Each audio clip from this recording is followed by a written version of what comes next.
I'm CA Ayushri Khanna. On behalf of Valuation Standards Boards of ICAI, I welcome you all to the webinar, which is named as Valuation Manthan session number 17, and we have successfully completed our 16 sessions already. Today, we are here to discuss brand valuation with an eminent speaker, C.A. Dipali ma'am. She is already a very experienced valuation professional. Today, we all are here to listen to her word of knowledge. And definitely, ma'am, I'm very much sure that we are going to take away a lot from your side.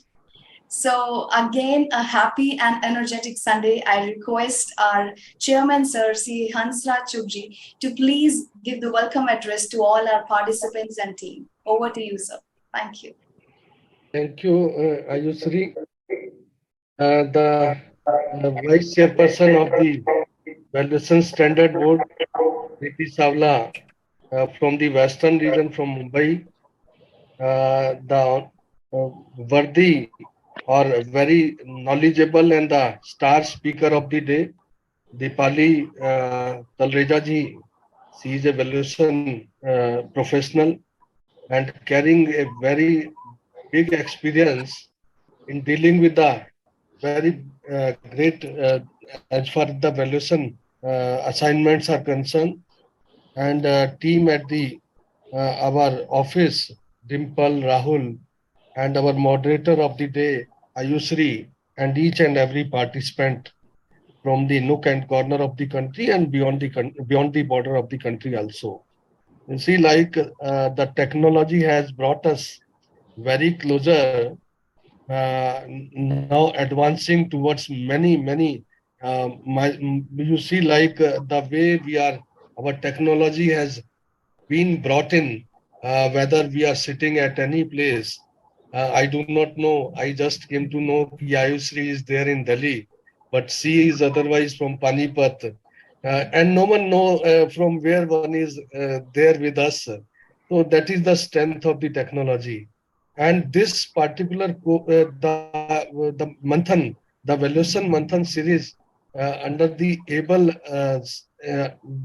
basically you see, like whenever any new things has to be brought in or the new idea coming to us, so definitely it's a Manthan takes place. How we have to move and how the response will come in. So this Manthan series under the able support from our Vice Chairperson Preeti Savla, she originated and she only thought of, let us have some kind of the programs which goes on and continue to be there throughout the year. And that is why we thought of ki Sunday will be the day when we otherwise feel like little lazy and the easy. So we must be energetic and we must be looking forward ki yes, it all is days hardly matters. The day, whether it is Monday or the Sunday, we have to be equally aware and equally full with a full enthu. We have to be there with the system. So that is why the Sunday was the chosen day.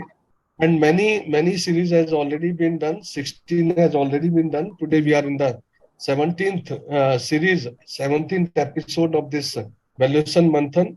And naturally, that today we already Ayushri has spoken with, like brand valuation is the topic of the day. With this, naturally, you see like many activities which your Valuation Standard Board of the ICI is bringing out so many newer things during this year, and many are in the pipeline with the support of each one of you. So with these initial remarks, I welcome each one of you, each and every participants. I welcome our star speaker of the day. I welcome the team at the office and the other team member and the moderator to this 2 hours on this Sunday for bringing out best by the speaker also. With this initial remark, I welcome our co-chairperson also for her words of wisdom, or rather her take for the to share with the our participants about the committee and about the journey, how we'll be taking this committee the newer level by bringing out so many new things. with this word, I request Preeti Savla to take it over. Preeti, over to you. Very respected Chairman of Valuation Standard Board, C. Hansraj Choudhury. I can see Dipali, the speaker, Anushri, moderator, and the Office of Valuation Standard Board. Welcome all of you to this Sunday morning on 17th series Valuation Manthan by Dipali, and the session is on the brand valuation. The brand is very important, and value the brand is also more important nowadays because the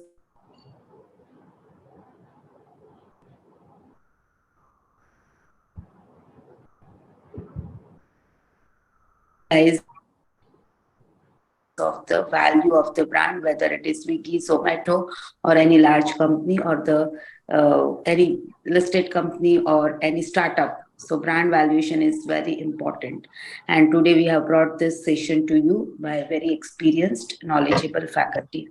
And again, a lot of activities are going on, and it is always pleasure to meet all of you on this Sunday morning. And I hope this adds value to all of your knowledge. And if any suggestions from all sides, anyone of you participant is there, please feel free to connect to Hansraj Bhai or me so that we can take it further. It is our endeavor to serve the best to all of you in this valuation arena, and any support required from us, it's always there. With these words, I once again welcome all of you, all the participants. Again, we have recently released the first e-newsletter of Valuation Standard Board, and I hope you all must have received it. And our endeavor is to ensure that the mass mail is already done. We will share on the WhatsApp the link and entire newsletter, so we can also circulate to all the groups wherever possible.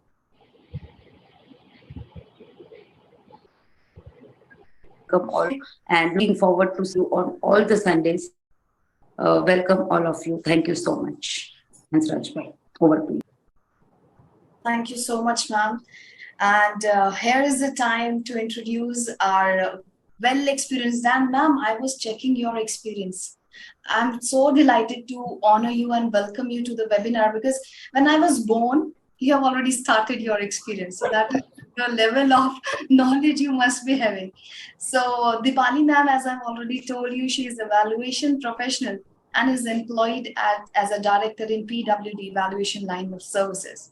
And if I talk about her graduation and education, she is already a chartered accountant, and she did her graduation from Mumbai University. And I was telling you, she's a member of Institute from 1997 and Course and Work Accountant from 1995.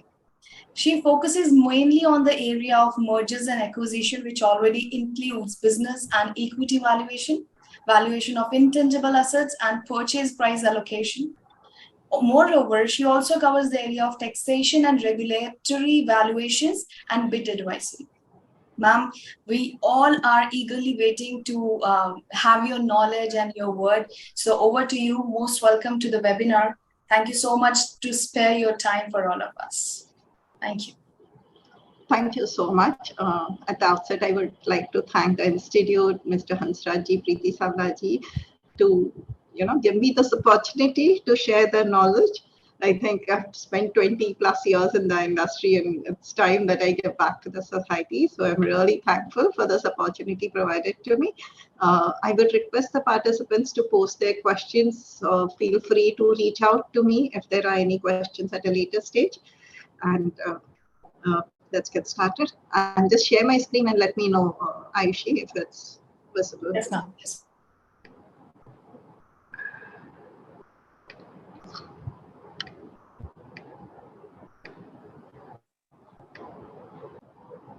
Is it visible? Yeah, it's just starting. Just a minute.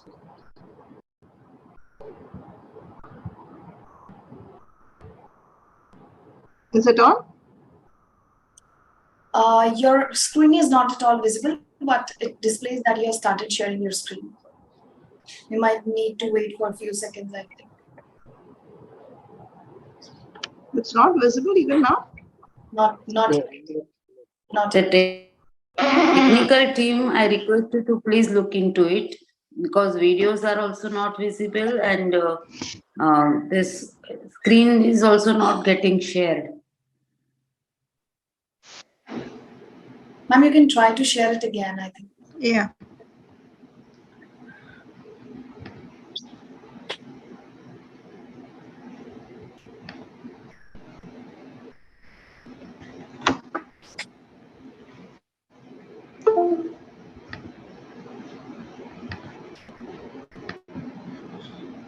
Just let me know now.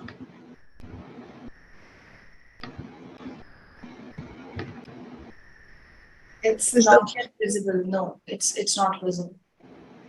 It's not visible still. Sorry, are there any restrictions in terms of sharing? Because ideally No, it should have. nothing like that. Okay, you guys can see me. Nope. Okay, I'm going to rejoin. Just give me a minute. Okay. Not visible. There is some issue on technical front. Is it like that?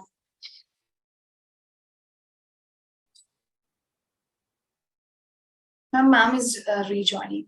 And all the participants, I appreciate your cooperation. There is some tech issue. We'll just wait for our speaker to rejoin. Thank you.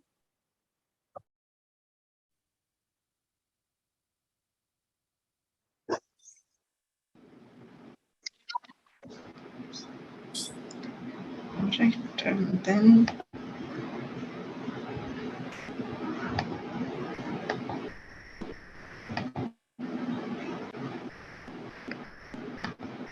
is it visible now? Yes, ma'am. Okay, great. Sorry about that. Yes, it is visible now. All right. So I think You can put presentation. Yeah. So the topic for the day is brand valuation, and the manner in which I would like to take it forward is I'll introduce the topic. What is the brand valuation? Then take you through the approaches for brand valuation. I will also touch upon the difference between brand value and brand equity. Right. Okay, just give me a minute.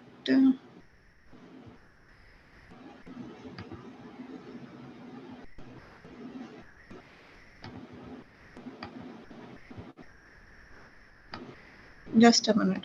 Seems.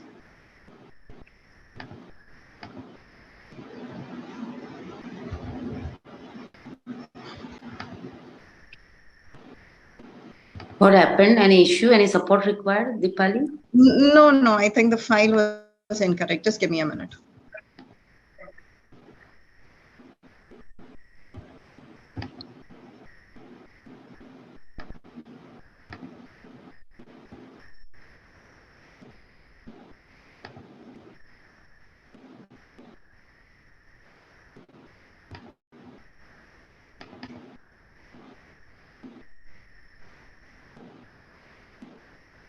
Conserved by person. Just bear with me. The file is opening.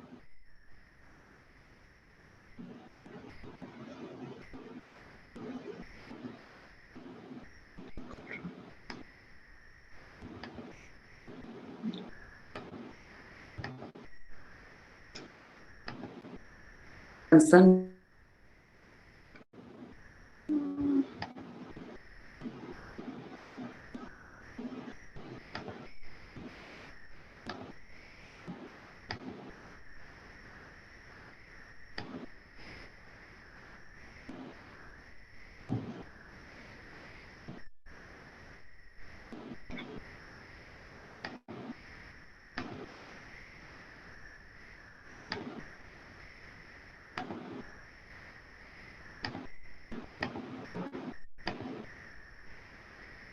Yeah, here we go.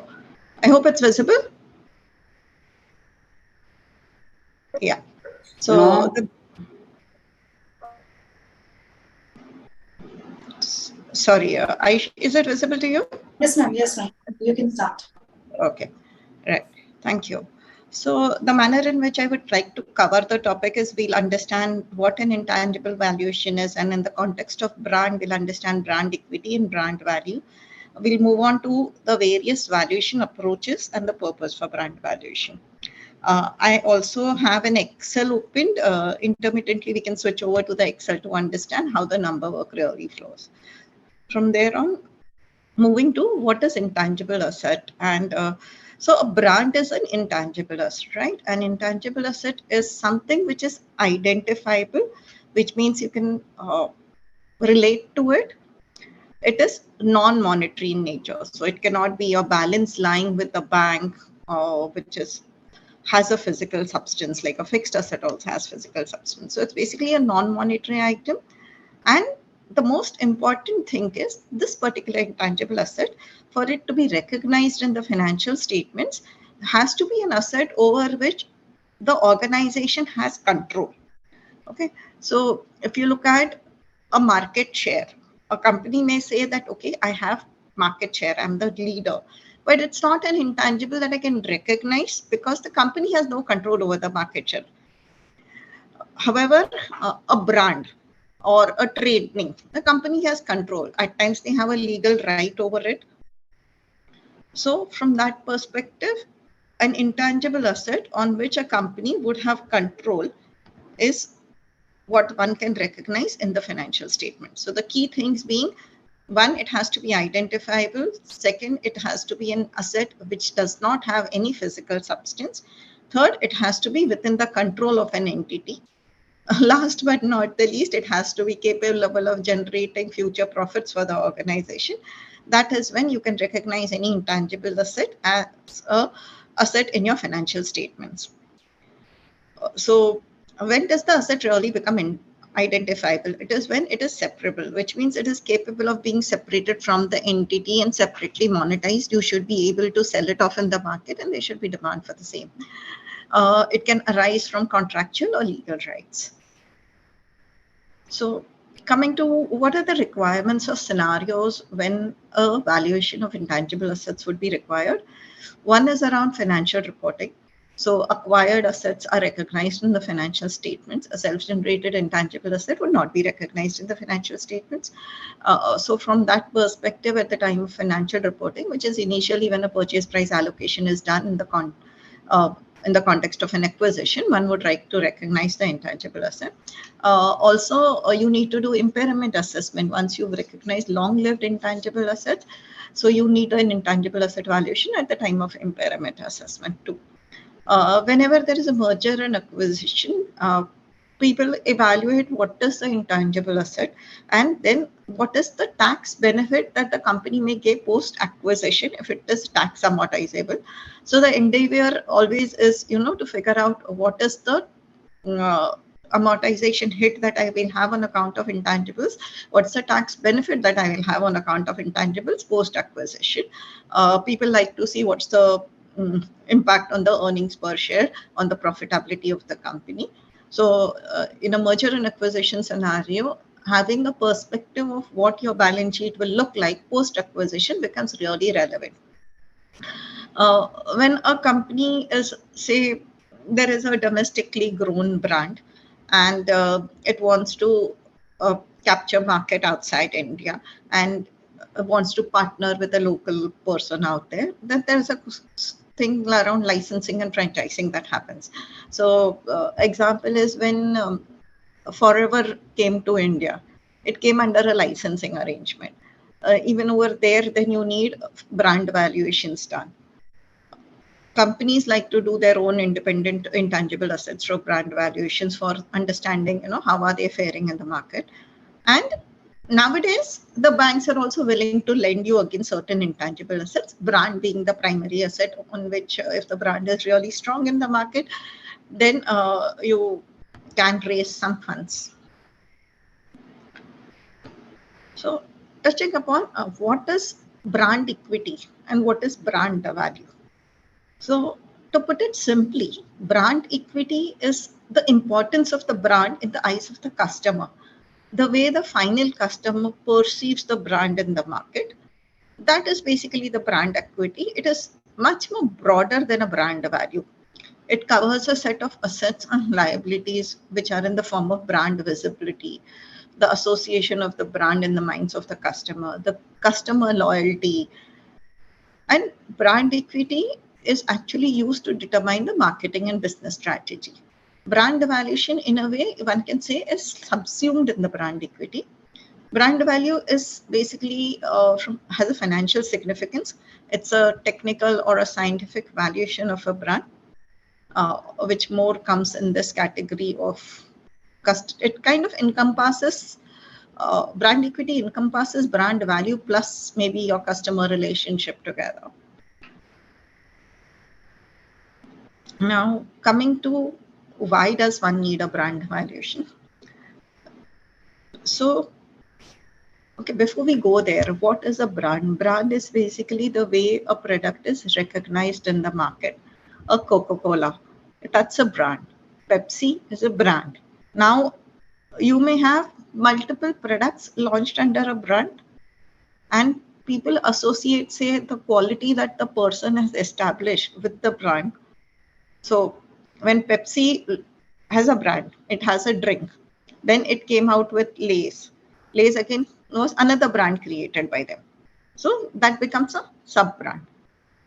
Once brand has a lot of value, people can really monetize that brand by expanding brand into various product segments. So then you have an umbrella brand concept, and then you have sub-brand concepts. The ask could be to value the umbrella brand. The ask can also be to value the sub-brands.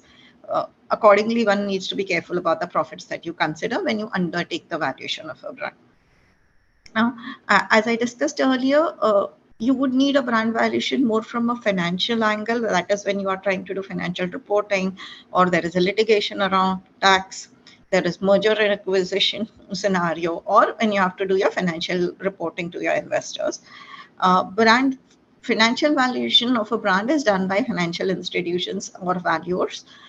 Today, CA firm can do it, registered valuers can do it, merchant bankers also at times for internal management consideration, they might be doing a brand valuation. However, there's also another brand valuation that is done more by marketing agencies. Now, that's really a strategic valuation of a brand. Over there, they do the valuation not only using the financial metrics that a valuer would use in our context, but they also look at how the brand architecture is, how the brand portfolio has been working, what is the market share of that brand, how is it positioned vis-a-vis the competitors. They have concepts of brand scorecards, the marketing strategy by the organization. So in the market, when you talk of brand valuation, there are two types of valuers who are providing the service. One is chartered accountants like us who do it more from a financial perspective, and then there are marketing agencies also who want to take the brand valuation, which is more from a strategic perspective, which is a lot more to do with how the brand is perceived in the market and less in terms of how much money the company is making on account of that. One has to lead to the other. If a brand is a leader in the market, ideally it's supposed to have a lot of high value also. But the perspective of both the organizations are different when they undertake a brand valuation. So moving on to what are the valuation approaches in relation to a brand. As with the business valuation also, we have the market approach, we have the income approach, and the cost approach. Under the market approach, we will have comparable transaction methods. In the income approach, we have relief from royalty or RFR, or multi-period excess earning method, which is MPEEM. In the cost, we have reproduction cost method and replacement cost method. I will touch upon each of them with a practical example as we move forward. Okay.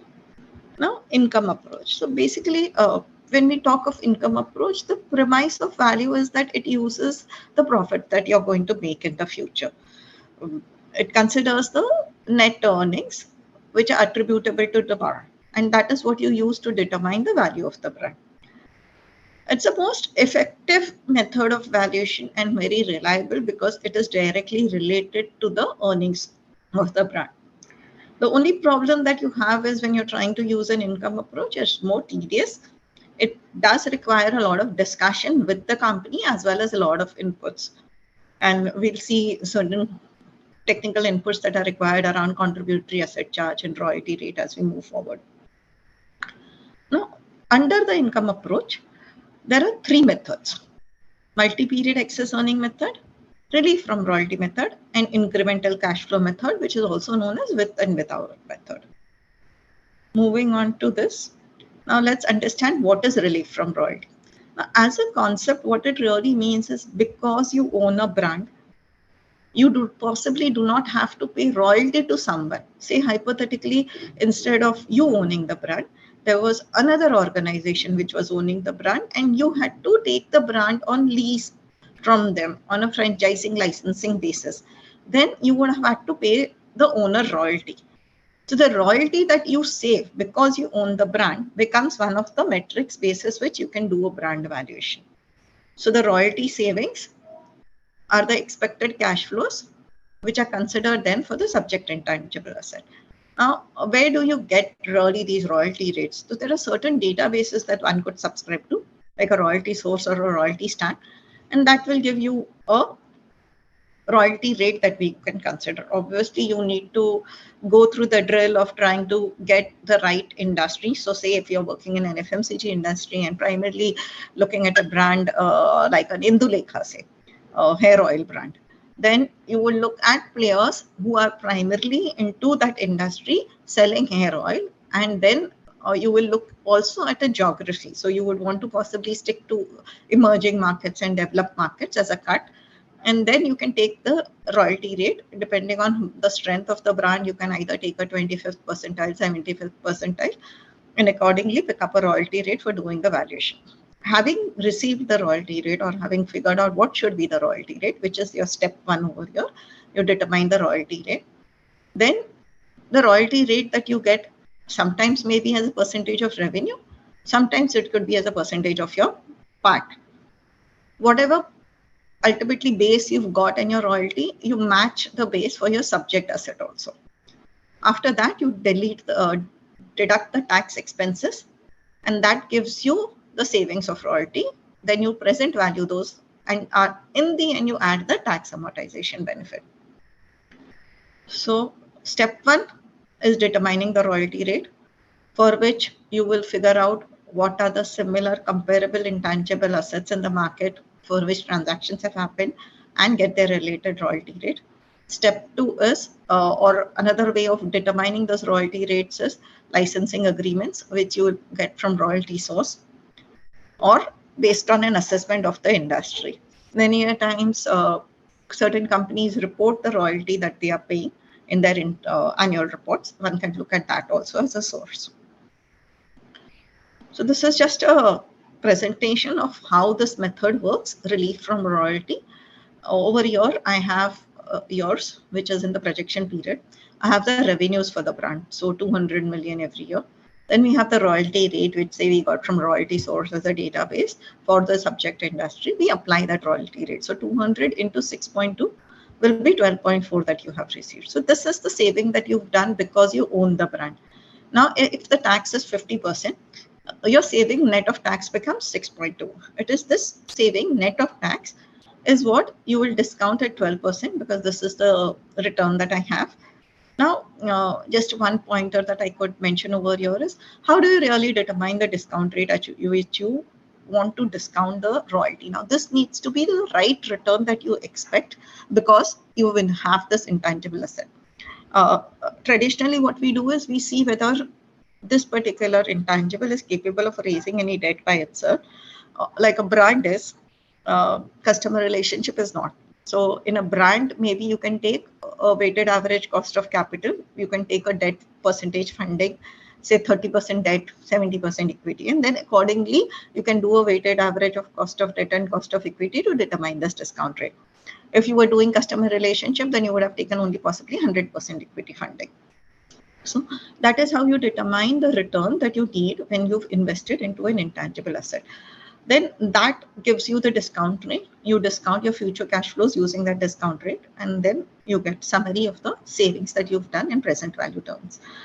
Tax amortization benefit basically in layman's term is because you have this intangible and it is tax deductible, which means you can claim a 25% WDV in our Indian income tax works. You get some benefit. So you add that benefit back by using a concept of a step-up factor. We'll touch upon how this particular step-up factor is also done later.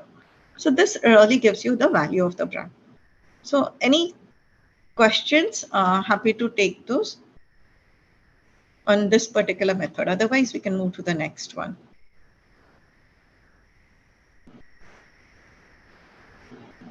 Okay. Moving to the next method, incremental cash flow. Now, in incremental cash flow, what we are basically doing is you're determining the value of the brand by putting in two scenarios. One is the cash flows that the business generates because you own the brand. So with scenario, which is your business valuation scenario. And without scenario is the cash flows that you will have if you didn't have that brand in place. And the difference between the two basically gives you the cash flows that are attributable to the brand. So we start with determining the pre-tax incremental cash flows of the subject intangible asset.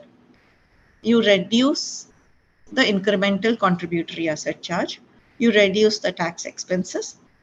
You calculate the present value of the incremental cash flows, and you add back the tax amortization benefit. These are the steps. Moving on to the third approach, which is multi-period excess earning method. Now over here, this is the most complex method when you're undertaking a brand valuation.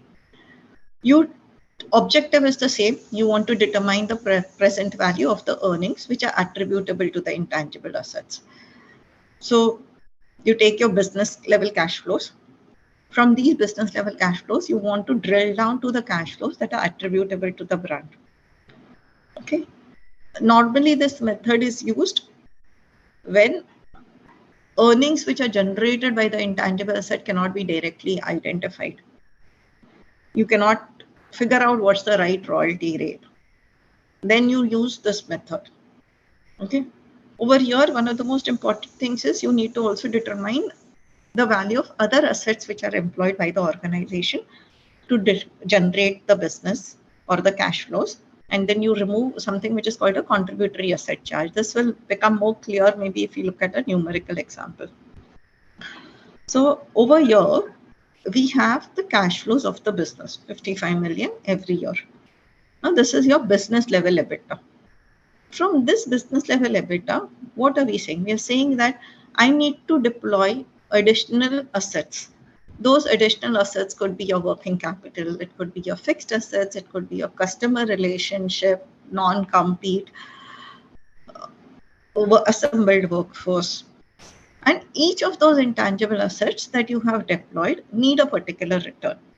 So the return that you need on all those assets, you remove. And after you remove the return, you get something which is the pre-tax cash flow. You remove the tax, you get a post-tax cash flow. And then this residual cash flow is discounted and the tax benefit is added. So at a very high level, this is how the multi-period excess earning method works. Okay. Now, there are certain key concepts once you've understood on an overall perspective that one needs to know over here. So,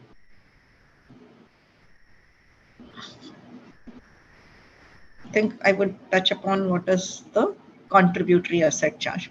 So as I said, a business generates cash flows not only by using the brand.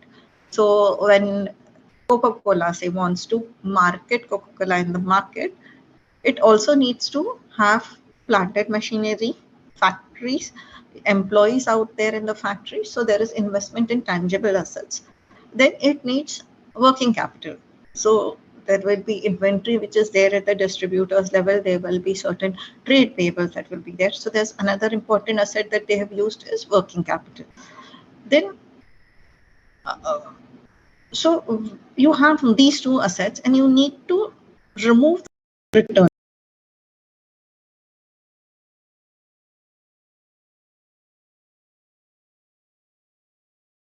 The other assets which you have used in the business need to earn.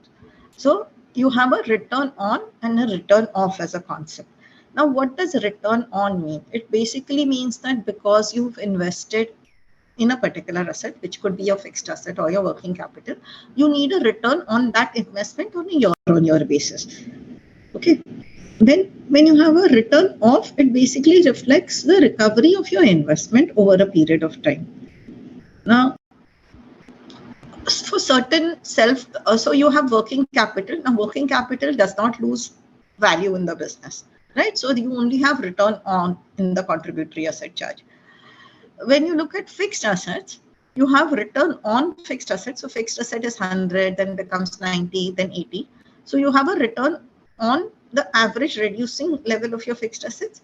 You'll also have return of depreciation. That is what you add back when you are trying to do a brand valuation. So that's normally you would have added back when you do a business valuation, but you do not really add the depreciation back when you're doing the brand valuation. So that's the return off that you've pulled out. Then for certain self-developed assets, so like customer relationship, workforce, the return of the asset is already factored in the normal operating expense. Return on and return off should always reflect the risk of the asset. So the steps that you have in determining the contributory asset charge will be: first, you have the normalized level of required contributory asset. You multiply it by the after-tax cost of financing for that asset. You get the total return on the asset. You take that total return and you divided it by the revenue. So you get the CAC percentage and then you apply the CAC percentage. It will become more clear when I really move on to an Excel to show you this. So I think I will shift to the Excel file.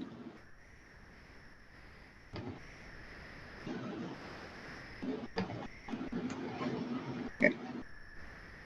So demonstrating how the contributory asset charges are worked out. So let's look at this. This is my investment in working capital on a year-on-year basis.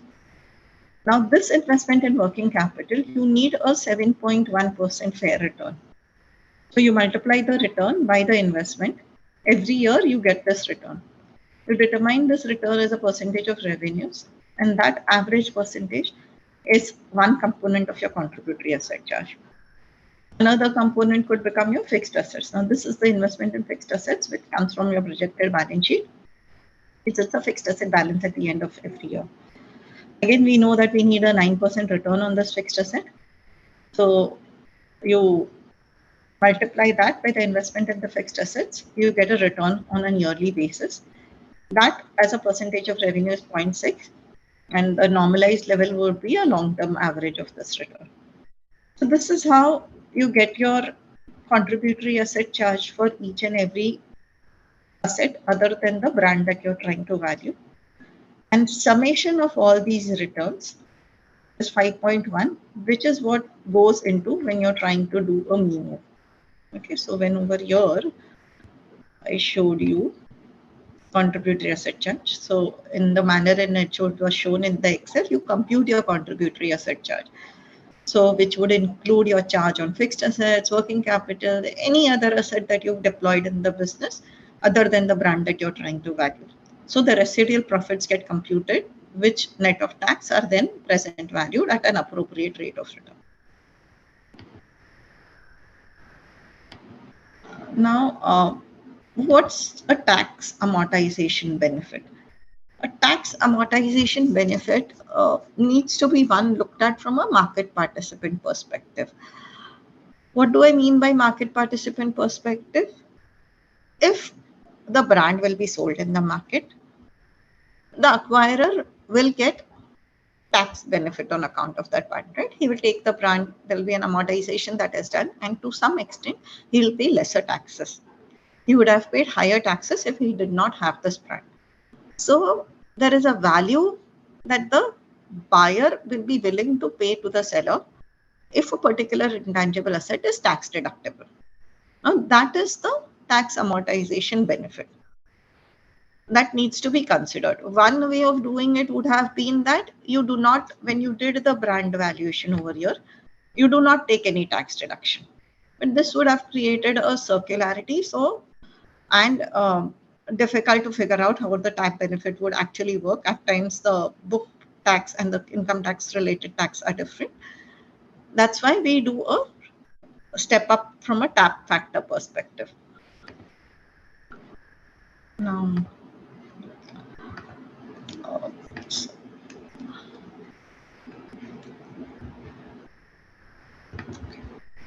before we move on to the workings of how the tax amortization benefit is computed, the three approaches that we are looking at when we are trying to value the brand, the market approach, the income approach, and the cost approach, you actually have to figure out as to into which approach you need to add the tap benefit. Say I had used a market approach, which basically is the market price of that subject intangible. The market price already includes the tax benefit, so you will not separately add a tax benefit. When you're doing an income approach, because you've taken a deduction of the tax from the cash flows that are attributable to the brand, you will add the tap benefit separately. And the cost approach, again, you do not add the tap benefit because you consider market data. So when you're valuing a brand, the tap benefit will get added only under the income approach. Okay. I think the most simple way of trying to explain the tap benefit is that you have each of these years, and each of these years give you an amortization for your intangible asset. The tax that you save on that amortization and the present value, summation of the present value of the tax that you've saved on the amortization becomes your tap benefit.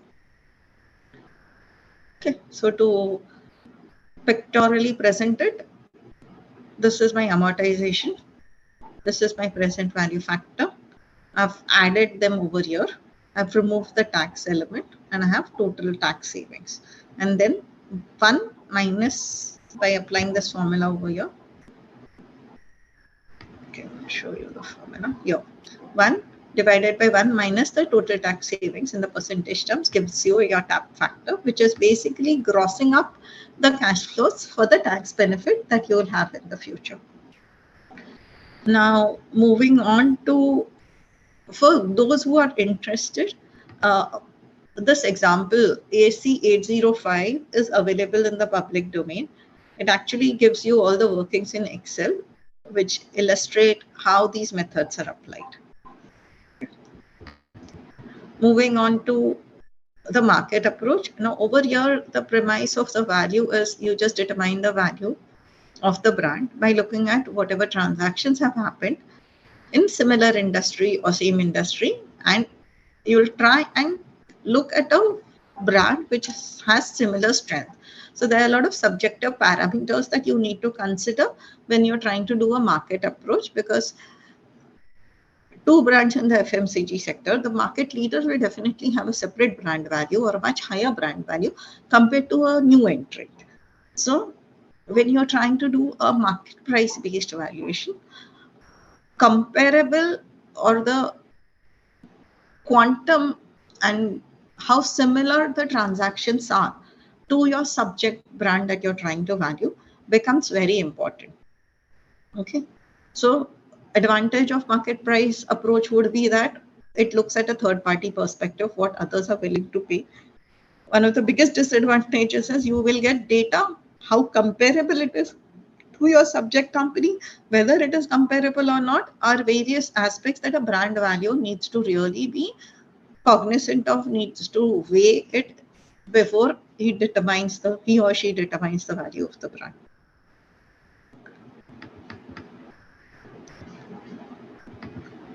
So when you're doing a market approach, you could possibly use multiples for valuation of brand. So how does one look at it? So you need to understand what are the factors which influence the brand. Then value of the comparable asset, which will give you the value of the subject asset. So an example, when we were doing, say, valuation of Idea as a brand, what did we do? We looked at the total subscribers and then what is the value per subscriber. And that subscriber-based brand value becomes the value of the brand. There are certain businesses which are only brand driven, and 80 to 90% of the value can be the brand value. Moving on to cost approach. Now, cost approach is basically, it's a premise of value which actually considers the money that has been spent in the past. So in this method, you value the brand considering expenditure and investments which are necessary to replace the brand with a new one. Mind you, you would want the new brand to be exactly similar, should have similar utility to the company. Okay. It is based on the premise that a prudent investor would not pay anything more than what he would spend if he would create the brand himself, right?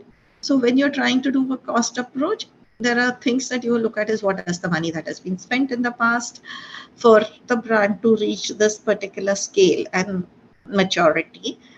How much time frame has gone by? What has been the money spent to maintain that brand to reach this level? So those are the costs that you will consider. Over here also, there are two methods. You could do a reproduction method or a replacement cost method. Okay, in a reproduction method, what you do is you basically take all your past costs that you've incurred and you try and come to today's cost by considering the past incurred cost. So you say you incurred 100 rupees 3 years back. Today, for the same 100, you need to spend 125 after applying the cost indexation index. So that's the reproduction cost. In a replacement cost, it is basically all over today's level, what is the money that you will spend. So in case of depreciated replacement cost method, the replacement cost also needs to be adjusted for your obsolescence factors. So let's look at what are the components of cost that one would need to consider when you're trying to do a brand value. There will be certain cash costs like material, labor, overheads. There are also opportunity cost, which is developers' profit, entrepreneurs' incentive. So as I said, not only what we have spent in reality, also the time, efforts for one to reach the maturity, which would be the developer's profit, entrepreneurial incentive. All of it needs to be considered when you're doing the cost approach for valuing the brand. Now, reproduction cost and replacement cost. Reproduction cost is cost to construct the exact duplicate. You can use the past. Over here, you can try and get market quotes, speak to people who are in the business of stabilizing brands, making the brands big, and understand what is the cost that will be incurred to create a brand of that value. Both these are cost approaches which one can consider. One needs to weigh them from the perspective that it is possible to spend 100 crores to create a brand. Whether the brand will be 100 crores or not depends on the acceptance of the brand in the market, right? So there are certain further steps that need to be looked at when we are trying to look at, okay, sorry, I'm not in the presentation. There are certain further steps that one needs to look at when you're trying to value the brand from a cost perspective. So we have reproduction cost, which is very easy, right? Now from the reproduction cost, you need to remove obsolescence. Obsolescence could be technological obsolescence, functional obsolescence. Then you come to your replacement cost. From there till now, what is the deterioration that has happened in your brand? What is the economic obsolescence that has happened? And you come to fair value of the intangible, which is the used asset. Now, again, an example, you have a company and this company has a software written in a programming language, COBOL. Today, the valuer has been asked to estimate the value of the software. Now, this person will start by considering all the costs to reproduce the software based on the programming language COBOL. So, old language, he knows what money needs to be spent to write the program. However, languages have changed, technological platforms have changed. So, there needs to be some change in the number or the cost that he would incur if he considers a new programming language. That is a curable obsolescence that he's factored in. Okay. So there are various forms of obsolescence that one would need to consider when you're moving from a cost approach, trying to value a brand using a cost approach. So to move from cost to value, there are these 4 obsolescence that one needs to consider. Physical obsolescence basically captures the time related factor, whether the brand has lost value, the brand has gained value. Functional obsolescence, whether the brand will really work for the purpose that it was originally designed. Technological obsolescence, the way we spoke about it from a software perspective. And there are certain economic obsolescence which are beyond the control. They are external obsolescence. One needs to consider all these obsolescence when you're trying to move from cost of the brand to the value of the brand. Now, we spoke about the fact that brand is not only valued by valuers like you and me, where we consider mathematical models. Obviously, they are scientific and proven, and they give you a very good perspective of what the value of the brand will be in the market, which is the income approach, where we looked at relief from royalty method, multi-period excess owning method, with and without method, or we have a cost approach where we looked at replacement cost, reproduction cost, or a market approach where we saw that, okay, we can value the brand using the market prices. But we also spoke about the fact that there are market research organizations who do a strategic valuation of a brand. So over here, they not only determine the value of the brand using the financial metrics that we've used, they also look at market positioning. So just touching upon what they use, they have these 3 methods: an interbrand approach, a finance world method, and a brand equity 10 method. These are the methods that they use to value the brand. An interbrand approach basically determines the earnings from a brand. It capitalizes them by making suitable adjustments. Brand valuation is based on financial analysis, the role of the brand and the brand strength. Brand earnings are determined by means of a brand index. They consider various factors like leadership, geography, stability, market, trend support, protections, in the descending order of weightages. Similarly, the finance world method basically determines the premium profit which is attributable to the brand by estimating the operating profit to the brand less the earnings. And again, they also have brand indexes, which is based on various factors.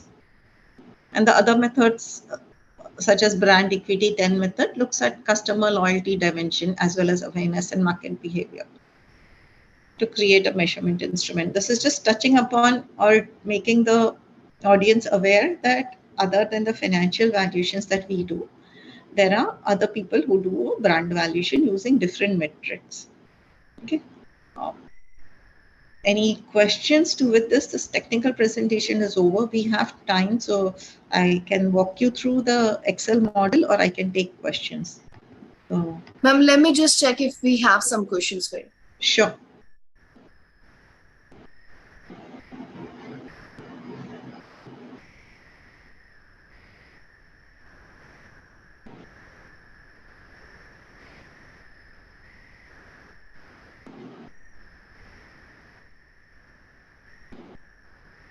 Okay.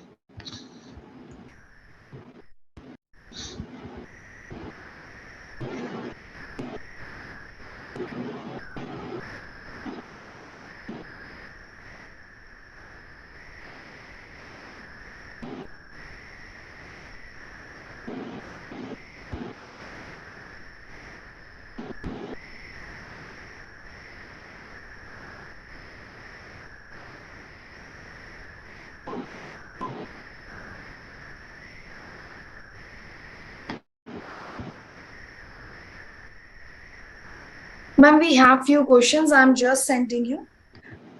Okay. Yeah, just give me a minute. I'm sharing that in the chat. Okay.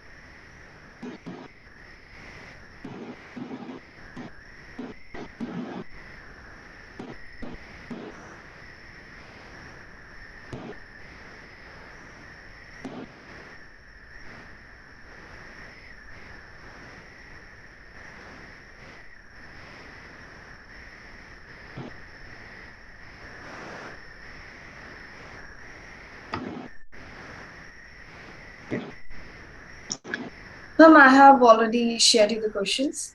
Yeah. All right. I think the first question is the difference between brand equity and brand value in the context of India. Okay. Let's take an example.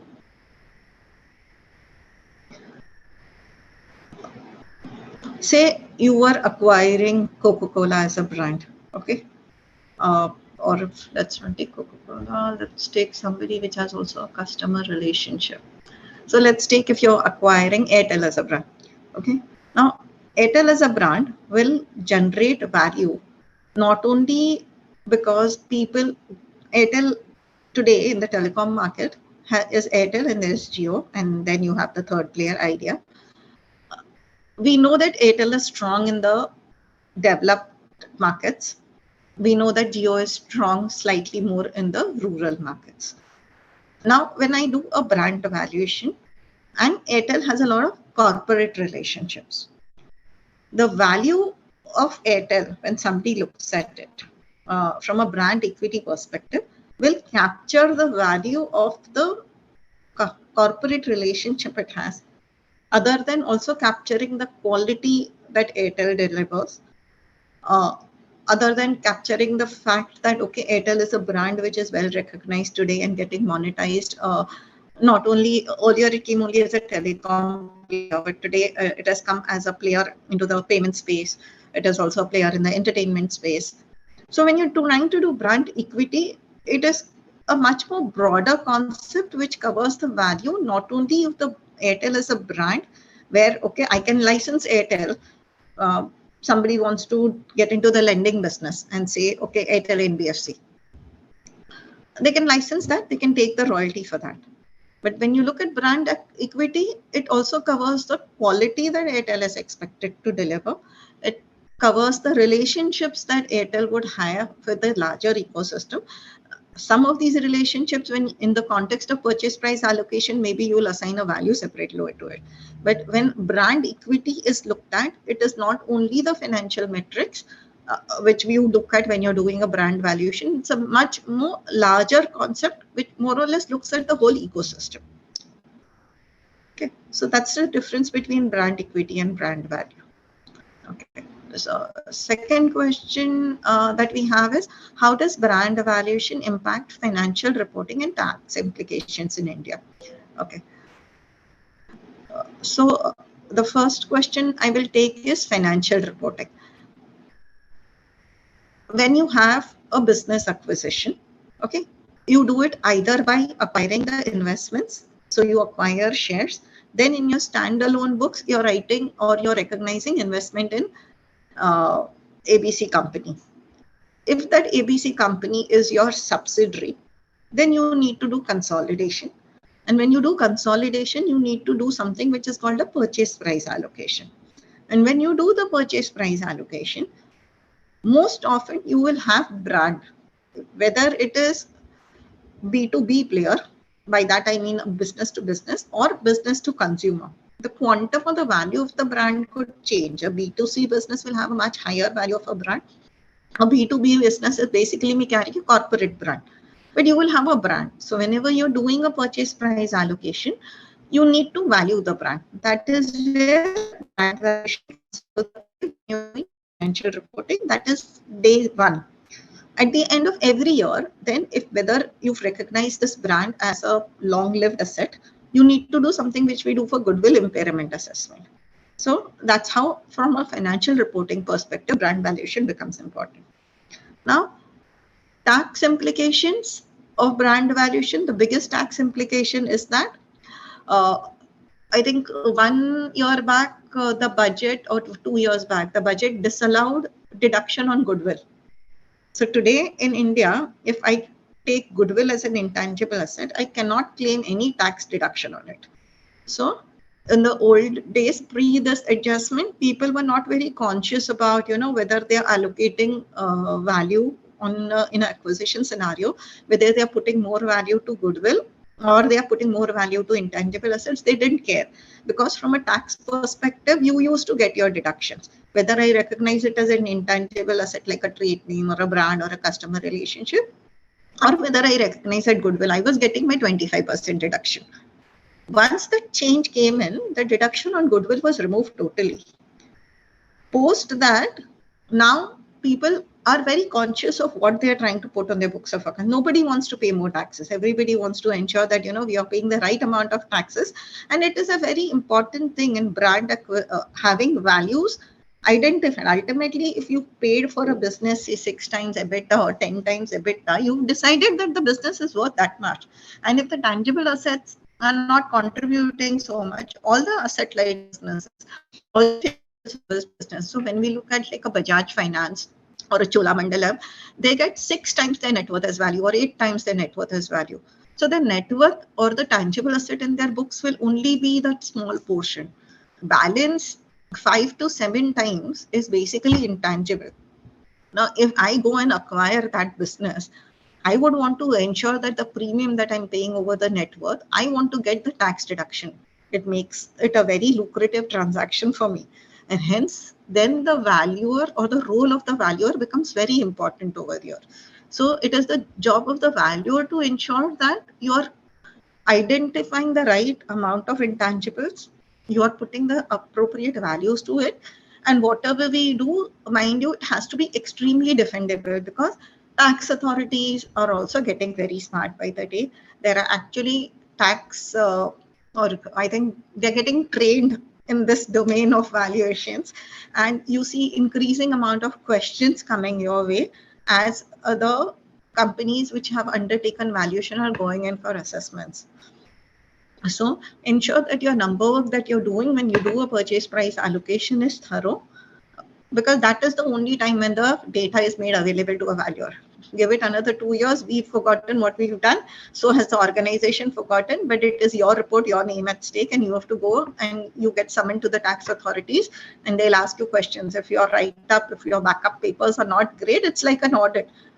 Then you will face a problem. But it's a very lucrative positioning for us from a perspective of expanding the business. What we have seen is once that change came in, people have actually gone and opened up the past acquisitions, and they've said that because the law allowed goodwill to be deductible then, we did not do a scientific PPA. Now that the law has changed, we are revisiting what we did. They get good valuers to do the purchase price allocation to ensure that the tax deduction that they were supposed to get, they get. So this is actually a lot of work that is coming our way in this domain as far as valuations of brand are concerned in the context of purchase price allocation. Sorry.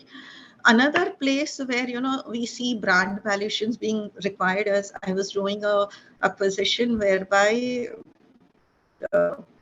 there's a fund called True North, and they had acquired I think they acquired Kesh King, one of the hair oil brands they acquired, and they acquired certain pharma assets. Those people, they wanted to do a levered deal. So they got the bankers involved even in the pre-deal stage. The bankers evaluated. So we were doing the valuation. We did the valuation for them.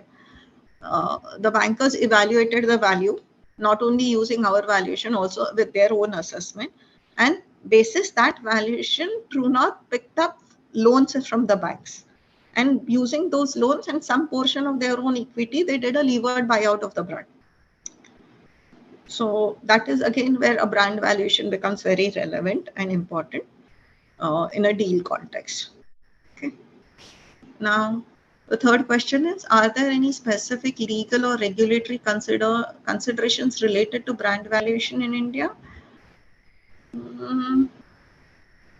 I don't think there are any legal or regulatory considerations. You need to follow the standard practices.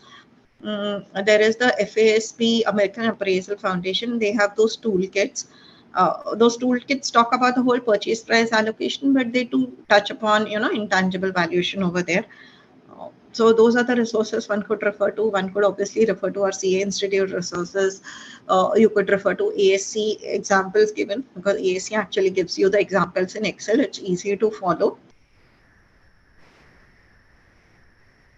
Other than that, legal consideration, see,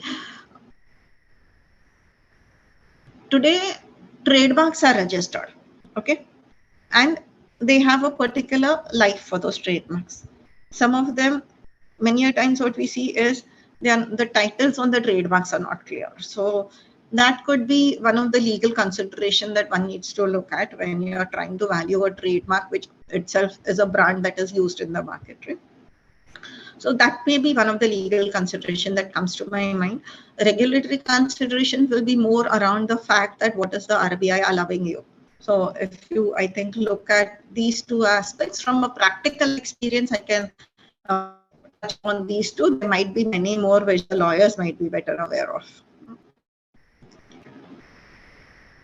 Now, what are the key challenges in valuing brands of startups and small businesses in India? Okay. The key challenge, especially in the startup space, okay.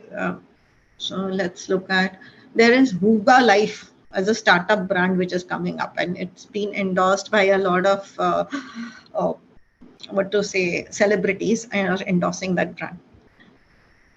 Today, the brand is not making money. Okay, it is the perception. So you will see a projection which we normally call a hockey stick projection. The return that you are expecting in the business itself will be 25% upwards to the north. So when you're looking at a brand valuation, again, the discount rate also needs to be that high.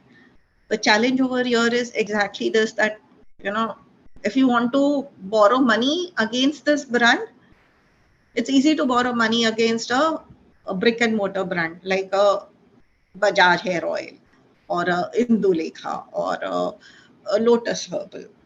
Something where the market share is established, it's a profit making, there the lenders will lend you money. But something like an Huga Life, which is being marketed primarily in the online space, which we also say are online only brands, the biggest difficulty is the scale up that is projected by the startup company, whether that scale up is really achievable, whether the brand will really become that big and have that kind of value. I think that is the biggest challenge that you will have when you're trying to do a startup valuation or a brand which is related to a startup or a small business, because most of their projections will be on hockey stick projections. And the purpose of the brand also differs. Like in an acquisition scenario, you know the business value is established. You only have to cull out a brand value from that business value. But if you're looking at a business which is trying to borrow on the strength of its brand to say that, okay, I will give my brand to you as a security and you lend me money against that, banks will find it very difficult to give you loan for a non-profit making brand. I think that is the biggest challenge in my view when you're trying to value the brands of a startup. The reach that they have today, startups, do a lot of uh, marketing, a lot of presence of them is felt when they have a lot of money at their disposal. The moment they have funding constraints and the moment, the interest of the larger stakeholders in that space reduces, you see they withdraw their marketing and then their reach also automatically starts coming down. So one of the examples that I can give is I was looking at there was this brand. What they were trying to do was to teach you exercises sitting at home. Okay, that brand saw a lot of traction during the COVID times. The number of subscribers kept going up till around 2021. Quarter on quarter, you could see 10, 20, 30% jump in the number of subscribers. People were sitting at home. They did not want physical interactions. They were trying to be fit by looking at the screens and doing the exercises as prescribed by the app. 2022, the whole scenario changes. Okay, people went back to the gyms. They were open towards social exposures. These people, where they had started making money and charging the customers for the training that they were providing, suddenly saw that the business is not that great as of today. So such brands, it really gets difficult. So when you're doing the valuation, you need to also understand that will this remain forever? Will the situation change? As I said, brand valuations are very easy if it is a brick and mortar business. It gets very difficult in the online world. then can you explain the role of brand valuation in mergers and acquisitions within the India business landscape? I think I touched upon this when we spoke of acquisitions. How do I ensure that my brand valuation complies with Indian accounting standards and regulatory requirements? Over here, I think if you can follow the methodology as we discussed, which is also explained in American Appraisal Foundation toolkits. It is explained in CA Institute professional guidance books that we have. Arithmetical example, if you need, as I said, there is AC 805. I think it's 805 or 805 that you could look at. Just ensure that the number work that you're putting in place is backed up. And you don't put arbitrary numbers. Don't take a royalty rate thinking that I feel 7% is right. Please have a backup for that 7%. It could be a backup from past transactions. It could be a backup at looking at annual reports of similar companies, but please have a backup of every assumption that the valuer is trying to put in. The moment you do that, you can defend your valuation. Today, our Indian accounting standards only will, I would say, indicate what intangible assets you can identify. They are not going to say that do XYZ method. The method that you have to use is within the valuer's judgment. As far as you're following standard accepted approaches, you should be good. So what we do is when we are trying to do any kind of brand evaluation, whether as a part of purchase price allocation or independently, we actually look at transactions in that industry which have happened in the past, globally, emerging markets both, and we plot when those transactions happened and how the buyer had accounted for those. So if out of 100%, how much did he put in the brand? Did he put 40% of the transaction in the brand? Was it asset light or asset heavy business? And we plot this data and we go back 10, 20 years in the past and pull this data out and plot it. That gives you a good visibility that, okay, when you do undertake your valuation for a brand, whether your brand has to be 40% of the total payout, 60% of the total payout, 80% of the total payout. And as far as your end outcome can be justified by showing these data in the past, again, it's easy to defend what you've done. Okay. The next question is, what is the relationship between brand value and shareholder value in the Indian corporate environment, and how can one influence the other? Okay. So a brand value has a positive impact on shareholder value. The moment you have established a brand, you've created a value in the eyes of the customer. And that value then, when you maintain the brand, gets passed on to the generations, and it can be monetized by the company who's agile. Either they will do product innovation under the same brand. They will ensure that the brand doesn't die out. They will continue to use the brand. So one of the examples that come to my mind is, let's look at Mafatlal and Raymond's. Both were operational some 20, 30 years back. But today Mafatlals have disappeared. However, Raymond's, you still see the guy has ensured that the brand is retained. He's maintained his quality. He's maintained his presence in the market.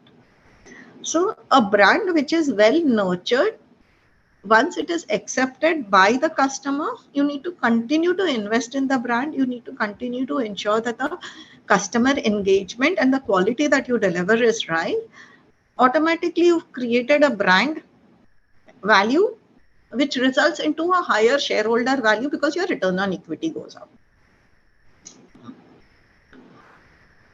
Okay, now if company takes brand owned by a firm paid 30%, then what tax rate should I take for acquired 25% or the acquired 30% of the company? So for a brand evaluation, you look at who would have been the potential acquirers. Okay, in a M&A scenario, you more or less have a visibility from your own buyer as to who were the other competitors or who were the other stakeholders who are looking at it.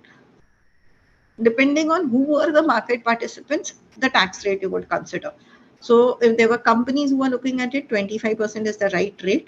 You need not go by the tax rate of the seller. So here you're saying the tax rate of the seller was 30%. What if the seller was in a free trade zone and not paying any taxes? But you would have still considered tax amortization benefit, because a buyer who's going to acquire the brand will take a tax reduction. So the tax rate paid by the seller has no implication for you as to what tax rate you should consider. You need to look at a tax rate which a potential acquirer would have considered, whether your own tax rate, if it is the same maximum marginal tax rate, or maximum marginal tax rate of the potential buyers. If the responsibility of developing and maintaining the brand is of the owner, then what you save is only because of the royalty that you've paid. The owner is going to maintain the brand, so your saving is the royalty that you would have because you own the brand. So you need to vary the two. Who has the responsibility for the spending or maintaining the brand? That will determine whether you need to consider that expense as a part of your valuation or no. Right? There is one more. Okay. Can a brand have negative value for acquiring companies which have done frauds like Nirav Modi Company or Kingfisher?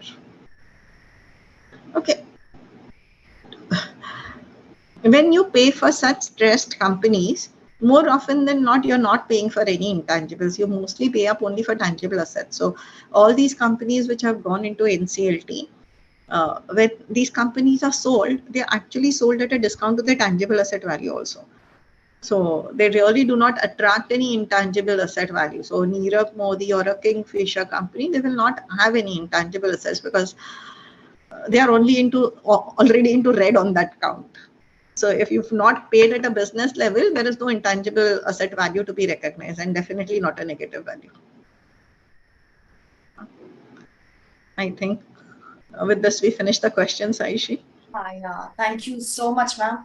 It was all a great kind of knowledge. Definitely, even I personally have learned a lot from you, and definitely looking forward for much more webinars and seminars to be attended. Being you as a speaker to know more about this valuation, and I hope you also had a good experience with our team and the valuation standards boards of ICAI. And Yes. I believe that all the participants are quite satisfied and their queries are now resolved. So taking it further, we can now close our session, and we have done with our technical explanation along with all the questions and answer round. So thank you so much, all the participants, for being available. Again, I say on Sundays, that is my personal belief, it is most inactive day of our week. Thank you for spending your time, ma'am, and be available with your knowledge. Thank you, tech support and the backend team, especially the Dimple and Rahul sir. Thank you. Happy Sunday. Thank you. See you in the Happy next Sunday to everyone. Thank you. Bye-bye. Bye.